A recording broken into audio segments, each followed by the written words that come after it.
What are your customers going to want to buy from you this Christmas? That's the question we're going to be delving into today. Hi, everyone. I'm Catherine. I am the founder of the Resilient Retail Club. That is my membership group and mastermind for product businesses. You can find out more at resilientretailclub.com. And before we jump into today's episode, I would love to invite you to rate and review the podcast. You can rate and review it in Apple Podcasts, and you can rate it inside the app in Spotify. It makes a huge, huge difference to getting the podcast out there in front of more people. And of course, if you subscribe as well, follow, whatever it's called on the platform that you're on, then you'll be the first to know about every episode. And again, the number of subscribers and followers is really crucial when it comes to getting the podcast out there. So if you haven't done so yet, I would love it if you take a second and go do that right now. Today's episode is all about your Christmas products. So we are on to episode number 3 in a series of 6 episodes that we are using to delve into getting ready for Christmas 2024. We started off in episode 204, looking at your overall Christmas strategy, what your intentions are for this time period. Last week, we spoke to Mike Cole, a coach and business strategist, all about how to approach a busy time with a fresh perspective. And today we are going to be talking all about your products. So you've got your overall goal for the season. You know what your intention is. You know what you want to sell. Now we're going to talk about how you break it down and actually look at the products that you want to be selling during this time period. And this is really critical because, again, we're still in the summer months. So there are some tweaks that you might be able to make. And it's really worth thinking this stuff through so that you're not feeling overwhelmed and out of your depth when you get into the peak season.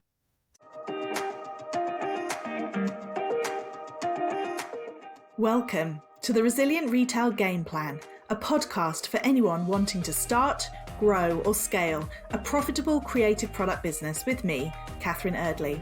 The Resilient Retail Game Plan is a podcast dedicated to one thing, breaking down the concepts and tools that I've gathered from 20 years in the retail industry and showing you how you can use them in your business. This is the real nuts and bolts of running a successful product business, broken down in an easy, accessible way. This is not a podcast about learning how to make your business look good. It's the tools and techniques that will make you and your business feel good. Confidently plan, launch and manage your products, and feel in control of your sales numbers and cash flow to help you build a resilient retail business.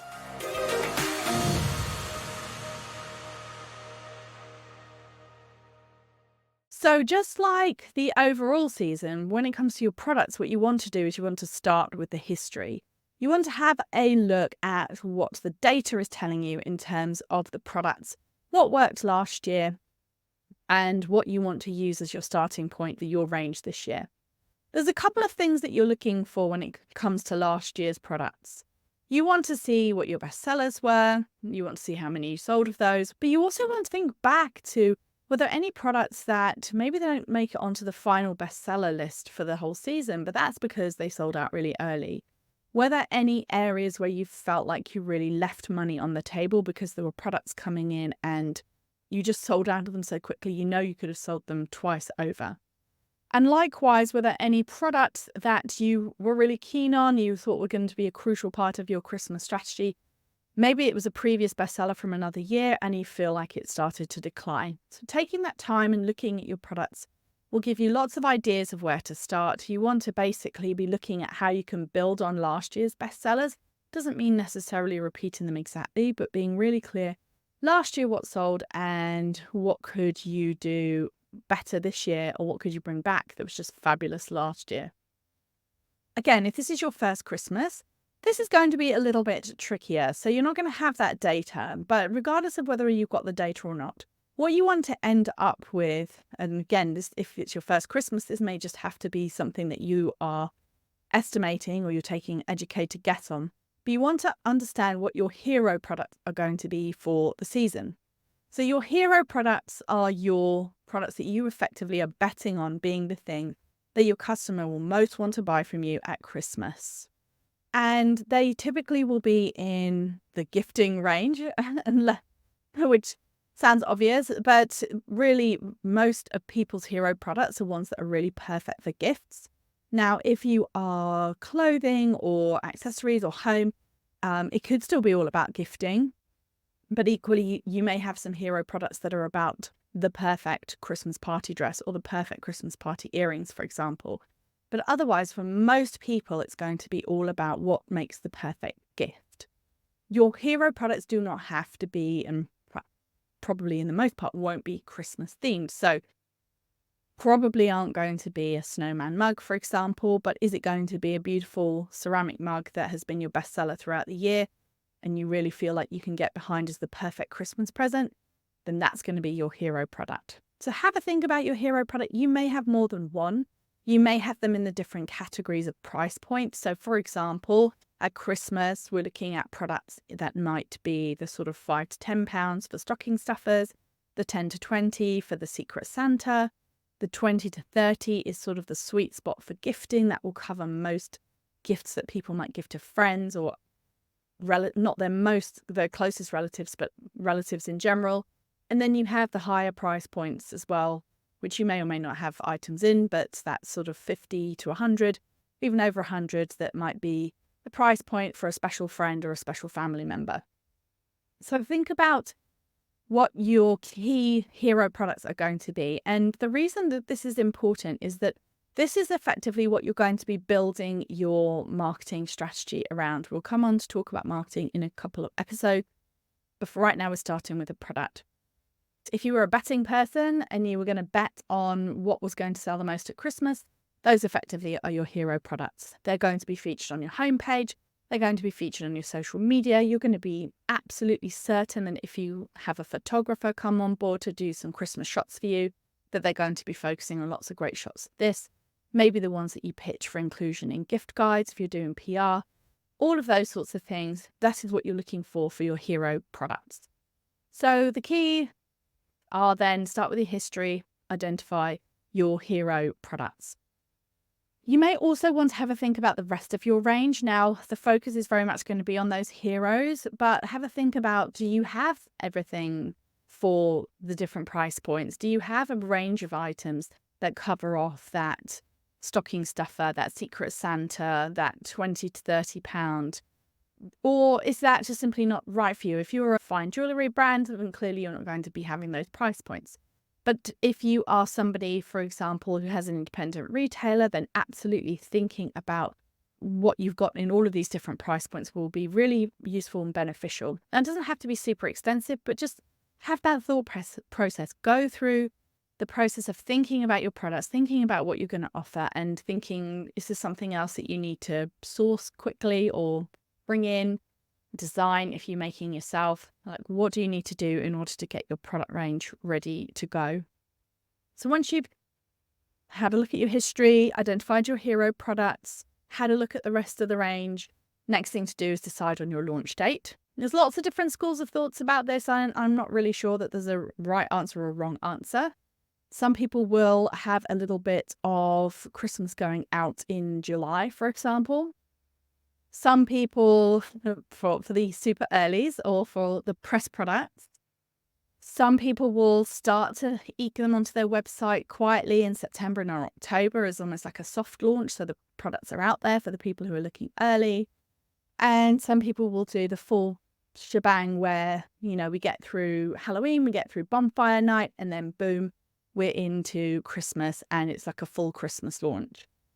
It's interesting. Every year we have this whole debate about, are people shopping earlier? They're shopping later. I do think we have seen in the last couple of years that there are customers out there who want to spread their purchasing for Christmas over a longer period of time. So sometimes having that product out there in the autumn is a good thing to start getting feelers out, to start getting an understanding, or having the product there for the customer that does want to purchase something and put it in their gift box for later. But equally so, if you really feel like, I don't really get much interest in this stuff until November, and actually I want to keep it fresh and have a big shebang in November, then that's fine too. It's up to you. But just be really clear as to what you're going to be doing when you want to launch it. That will also help you plan out things like, when do your emails need to be done and written? When do you need to get imagery if you're having Christmas photo shoots, for example? All of those things will be really beneficial for you to be thinking about. And all of that starts with working backwards from the dates that you've got. The next thing that you need to do, so there's the plans, as you can see, they're starting to take shape. You've got an idea of what you want to sell. You've got an idea of when you want to bring it in. Next thing that you want to do is especially for your hero items. If you don't do it for anything else, then that's fine. But if you have got hero items, you need to have a think about how many you are going to sell. So you need to do some sales projections.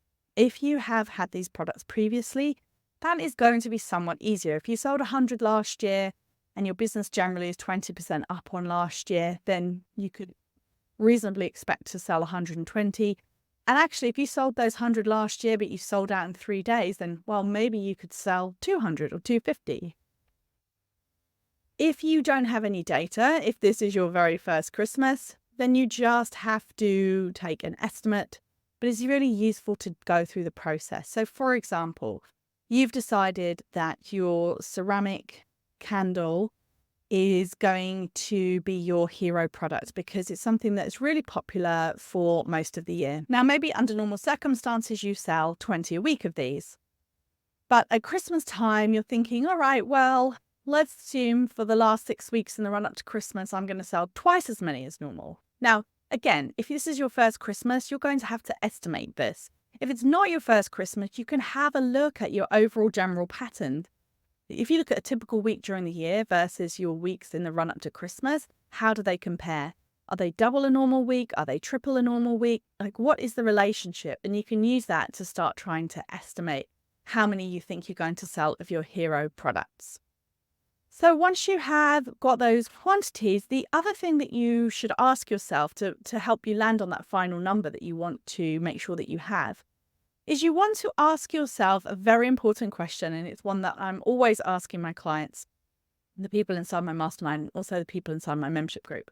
And that is, which is worse, to have too much of this item or not enough? So let's look at a couple of different scenarios and what that might mean.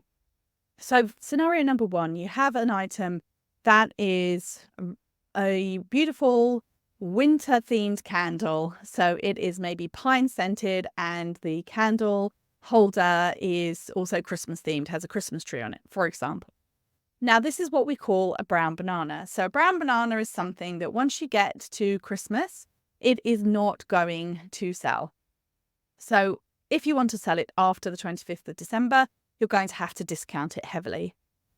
And most things that are very Christmas themed, so they either have snowmen or Father Christmas, reindeers, all of those sorts of things, if they say Merry Christmas, all of those pretty much fit in that category. So if you have an item like this, the answer to the question, is it worse to have too much or not enough, is it's really probably worse in the long run to have too many of these, because once you get past the 25th of December, your choices are going to be hit it really hard, or alternatively, it's going to have to be something that you sit on all year round until the next year comes along. And if you want to do that, then that's fine. If you've got space, if you don't mind your money being tied up like that, then that's fine. If, however, you would rather run your stock a little bit leaner, then you want to make sure that you're sold out of that. So when you come to do your forecasts, you then want to pull that back and make sure that you've probably slightly underestimated what you think you're going to sell, so that you're probably going to sell out or at least be left with just a few. Now let's look on the other side. You've decided that your hero product is your key best-selling candle. It is floral scented. It sells all year round. It's your bestseller all year round.